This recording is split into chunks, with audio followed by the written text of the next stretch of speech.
喺娛樂圈呢個充滿變數同話題嘅舞台上，明星嘅一舉一動都有可能成為大眾矚目嘅焦點。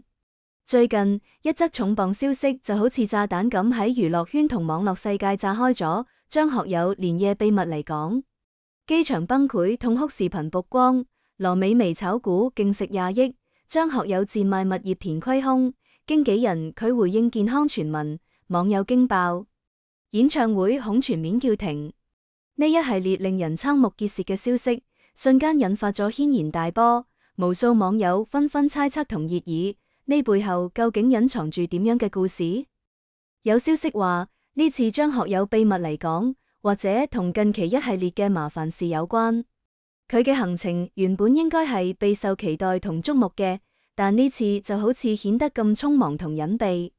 機場作為公眾場合，佢崩潰痛哭被鏡頭捕捉到，瞬間就成為咗各大媒體同網友關注嘅焦點。有人猜測，呢個可能同家庭同經濟嘅雙重壓力有關。最近關於佢老婆羅美薇炒股虧損20億嘅消息傳得沸沸揚揚，呢無疑係俾呢個家庭帶來咗巨大嘅經濟負擔。而張學友一直以來喺公眾面前都保持住良好嘅形象，呢次喺機場嘅情緒爆發，或者係佢長期壓抑之後嘅宣洩。羅美薇，呢位張學友深愛嘅老婆，一直以來都備受關注。然而最近佢卻陷入咗炒股虧損嘅巨大漩渦當中。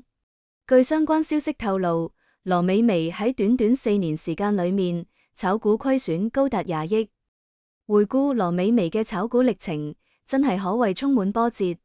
佢投資美國雷曼兄弟，結果直接虧損咗4000萬港幣。呢筆巨額虧損，對於任何家庭嚟講都係一個沉重嘅打擊。當時張學友唔得唔再次出山，通過努力工作嚟賺錢還債。本以為經歷過呢次教訓，羅美薇會有所收斂，然而佢再次因為炒股失敗，欠下巨額債務。呢次情況更加嚴重，張學友為咗幫佢還債，被逼賣掉自己價值4億3千萬嘅豪宅。羅美薇點解會咁執着於炒股呢？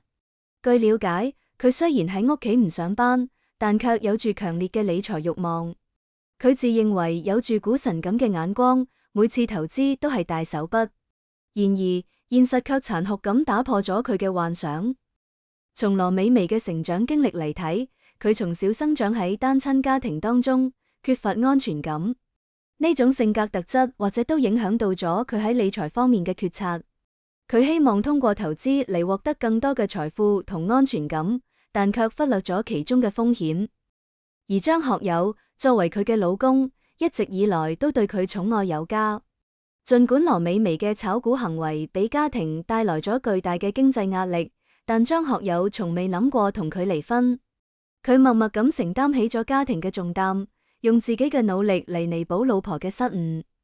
面對老婆炒股虧損嘅巨額債務，張學友冇選擇逃避，而係勇敢咁站出嚟。為咗填補虧空，佢唔得唔賤賣自己嘅物業。呢個行為充分展現咗佢作為一個老公同家庭頂梁柱嘅擔當。張學友喺娛樂圈係出名嘅工作狂，一年將近100場嘅演唱會，平均差不多3日就有一場。佢唔單止要喺短時間內趕場參加一場又一場嘅演唱會，仲幾乎冇俾自己一點休息嘅時間。對於已經64歲嘅佢嚟講，無疑係喺透支自己嘅身體。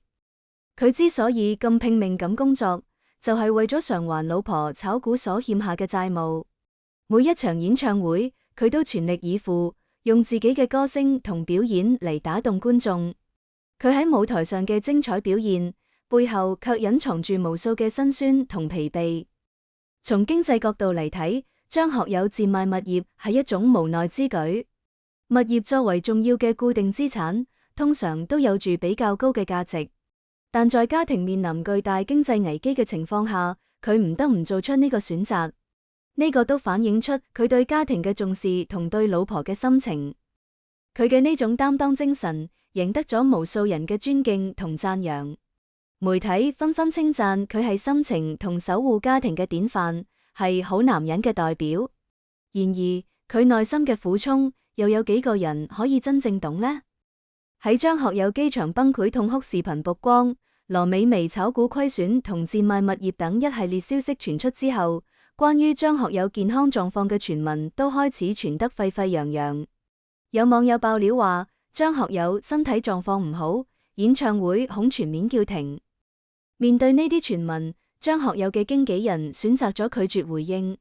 呢個態度更加引發咗網友們嘅猜測同熱議。有人認為經紀人嘅沉默或者意味着張學友嘅健康問題確實比較嚴重，所以唔敢輕易回應。亦有人覺得呢可能只係一種炒作手段，為咗吸引更多嘅關注。回顧張學友近期嘅演出情況，確實出現咗一些狀況。2025年3月7號，原定喺寶能廣州國際體育演藝中心舉辦嘅張學友60+巡迴演唱會，3場演出取消，原因係張學友身體狀況唔好。呢已經唔係佢第一次因為身體原因取消演出啦。2024年，佢嘅上海站、台北站、杭州站演出都曾經受過取消或者延期影響。張學友都出現咗意外情況，因為感冒未癒，佢喺演唱會上半場多個高音出現破音，難以達到往日水準。佢數次誠懇咁向現場歌迷道歉，甚至提出終止演出並退票，但現場歌迷紛紛表示理解同支持。最終佢憑借住對舞台嘅敬畏同對歌迷嘅熱愛，咬牙堅持唱完咗整場演唱會。呢啲情況都俾網友們對佢嘅健康狀況感到擔憂。如果張學友真係因為健康問題而無法繼續演出，咁對於歌迷們嚟講，無疑係一個巨大嘅損失。而對於張學友自己嚟講，呢都可能係佢職業生涯嘅一個重大轉折點。對於張學友同羅美薇嚟講，係一個特殊嘅年份。呢一年，張學友初出茅廬，懷取住對未來嘅憧憬同忐忑踏入片場。而羅美薇已經係備受關注嘅女演員啦。佢憑借黃百鳴嘅《開心鬼》系列，以青春靚麗嘅形象嶄露頭角。佢哋因緣相識，共同拍攝咗電影《痴心的我》。喺拍攝定妝照時，導演把兩人叫咗到一起，俾佢哋對視一眼睇下係咪嚟電。冇諗到呢一眼就讓兩人從此沉淪。羅美薇後來回憶話，從嗰刻有觸電嘅感覺開始，我就知我哋會喺一起。而張學友對呢份感情都十分珍視。然而佢哋嘅愛情之路並非一帆風順。張學友喺事業初期憑借遙遠的他意外爆火，但隨後事業陷入咗瓶頸期。佢連續發幾張專輯都銷量好差，呢俾佢深受打擊，開始變得沮喪起嚟，甚至陷入咗整日酗酒嘅境地。儘管生活中有諸多波折，但張學友同羅美薇始終相互陪伴，不離不棄。佢哋嘅愛情喺經歷咗風風雨雨之後，變得更加堅定同深厚。張學友嘅家庭係一個充滿溫馨同責任嘅地方。佢同羅美薇結婚之後，先後有咗2個可愛嘅女兒。對於女兒，張學友可謂係寵愛有加。佢話：我唔可以離開女兒太久。細路仔長得好快，3個月前同3個月後就有好大唔同，我唔想錯過女兒嘅成長。為咗陪伴女兒成長，佢仲立下3不拍原則：唔喺香港嘅唔拍，禮拜天嘅唔拍，耽誤接送女兒嘅工作唔拍。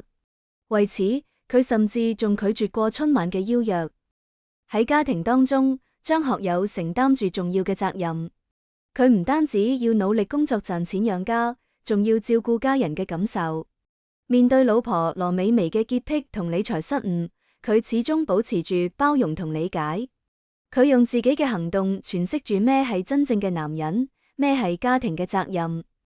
而羅美薇雖然喺生活中有啲怪異嘅習慣同理財上嘅失誤，但佢都係呢個家庭嘅重要組成部分。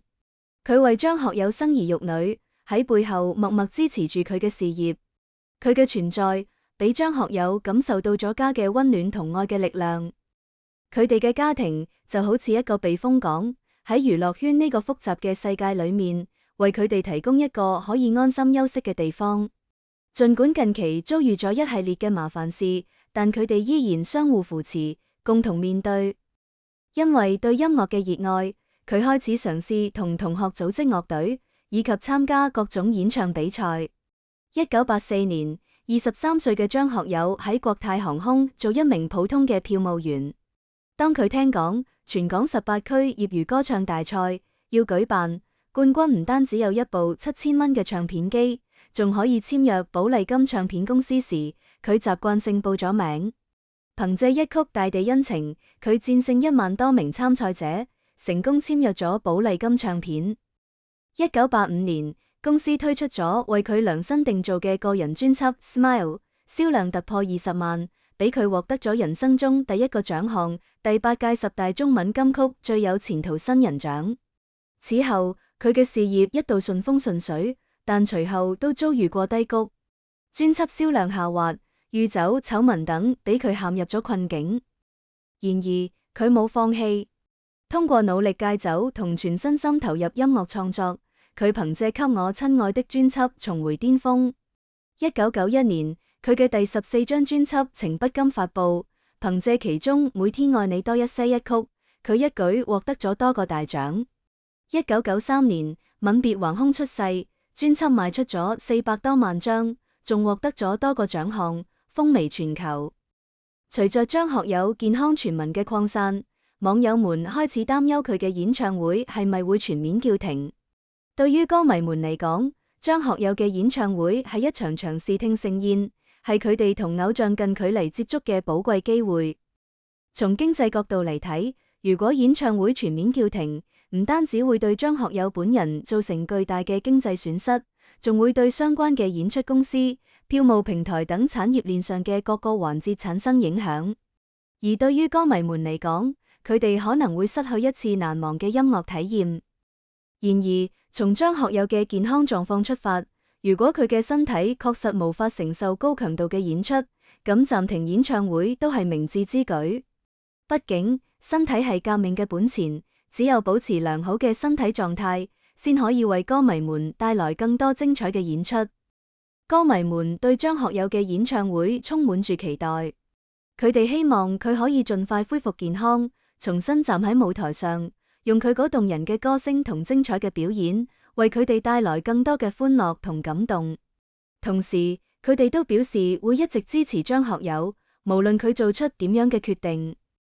張學友連夜秘密嚟講，機場崩潰痛哭，羅美薇炒股勁蝕20億，賤賣物業填虧空，經紀人佢回應健康傳聞，演唱會恐全面叫停等一系列消息，就好似一顆顆重磅炸彈，喺娛樂圈同網絡世界掀起咗巨大嘅波瀾。呢啲消息背後隱藏住好多唔為人知嘅故事。羅美薇嘅炒股虧損，俾家庭帶來咗巨大嘅經濟壓力。張學友嘅機場崩潰痛哭，或者係佢長期壓抑之後嘅情緒爆發，而佢嘅健康傳聞都俾歌迷們擔憂不已。然而，我哋應該以理性同客觀嘅態度睇待呢啲消息。喺真相未明之前，唔好輕易相信同傳播未經證實嘅傳聞。張學友一直以來都係一個敬業、有擔當嘅藝人，佢喺音樂同演藝事業上面取得咗巨大嘅成就。我哋期待張學友可以盡快澄清健康傳聞，俾歌迷們一個明確嘅答覆。如果佢嘅身體狀況允許，我哋希望佢可以繼續站喺舞台上，為我哋帶來更多精彩嘅演出。同時，我哋都希望佢同羅美薇可以共同渡過難關，繼續書寫佢哋嘅愛情傳奇。喺呢個充滿變數嘅娛樂圈裏面，讓我哋一起期待真相嘅揭曉。期待張學友可以再次用佢嘅歌聲同表演，打動我哋嘅心靈。